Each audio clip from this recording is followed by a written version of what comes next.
So maybe it isn't the perfect lens for everyone and everything, but there's a couple of areas where it really knocks it out of the park.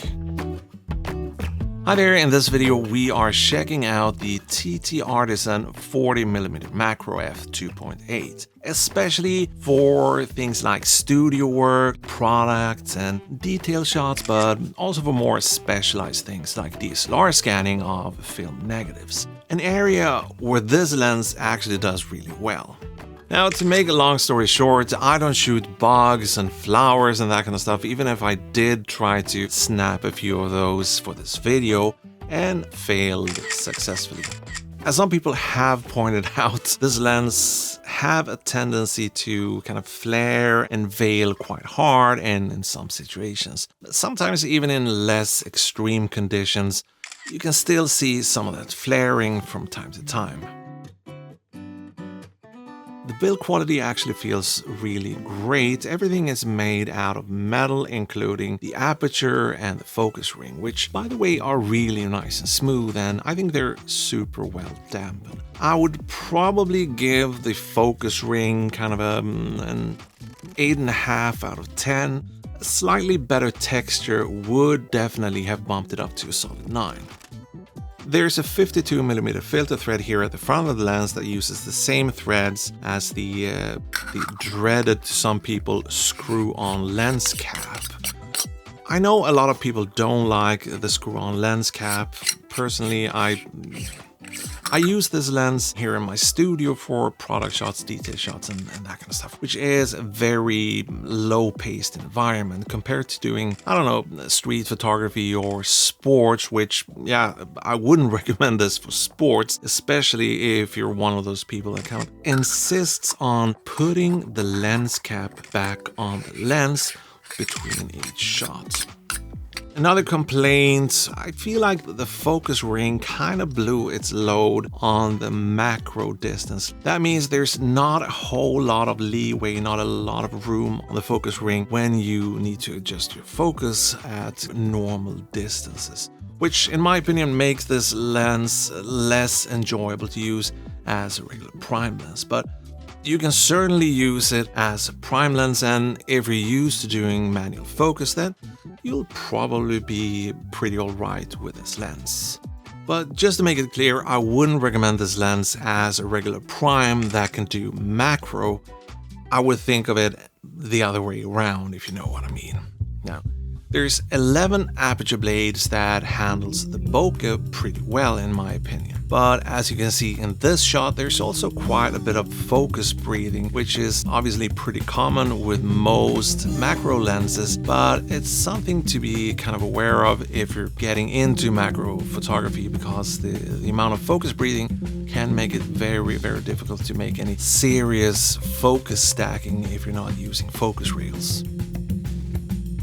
But let's shift gears, let's get rid of this as well, and talk about the good things and why I really like this lens for what I use it for. First of all, it offers a 1:1 or 1:1 magnification, which is actually pretty great for a macro lens at this price point.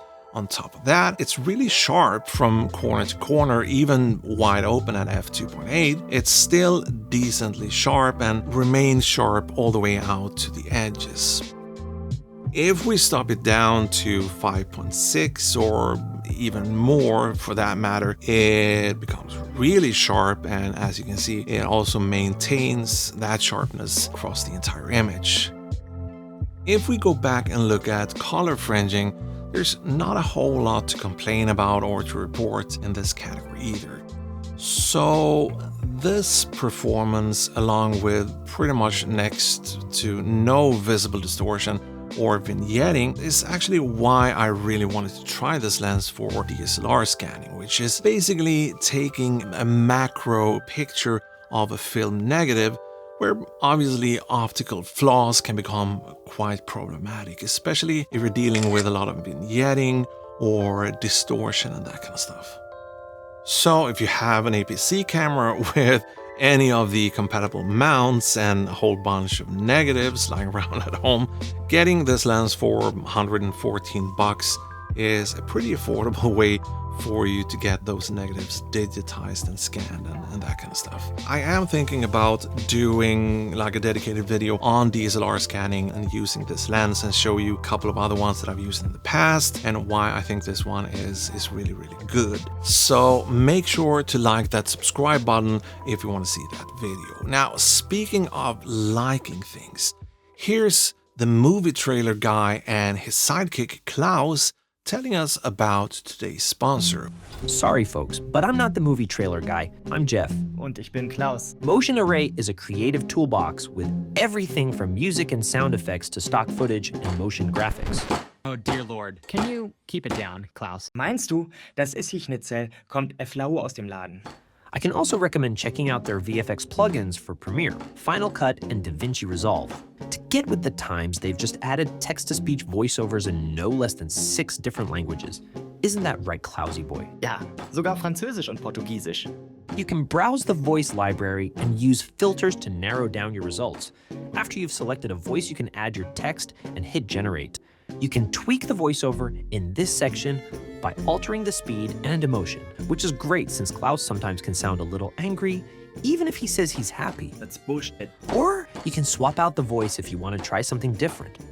Both Thomas and I recommend the yearly everything plan that includes enough credits to generate up to 90 minutes of voiceover, along with unlimited access to the entire library of music, templates, and footage. Now, back to the video. So who is this lens for, the one hiding here behind the bushes? Let me see if we can get in frame again. Too dark maybe. Anyway, well, first of all, it's an aps-c lens and it's available in these different mounts. So if you're Sony, Fujifilm, Nikon, L mount or Micro Four Third shooter, this one might be for you.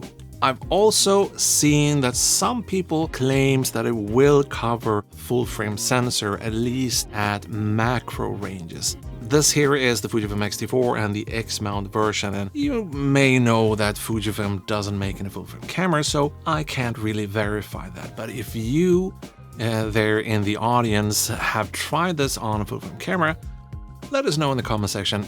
Secondly, I would say that it's a great lens for content creators doing things like product and detail shots, and maybe even for food photography or videography, if you're mainly working in at least semi-controlled lighting environments. Being able to showcase smaller subjects and fine details can, in my opinion, be quite impactful when you're showing product B-roll and that kind of stuff. But also for things like DSLR scanning or similar things, if you're putting your camera up on a copy stand to shoot stamps, postcards, coins, or whatever it might be for your e-commerce business or that kind of stuff. Even if it doesn't do everything perfect, the things that it does really well, in my opinion, it does it more than well enough.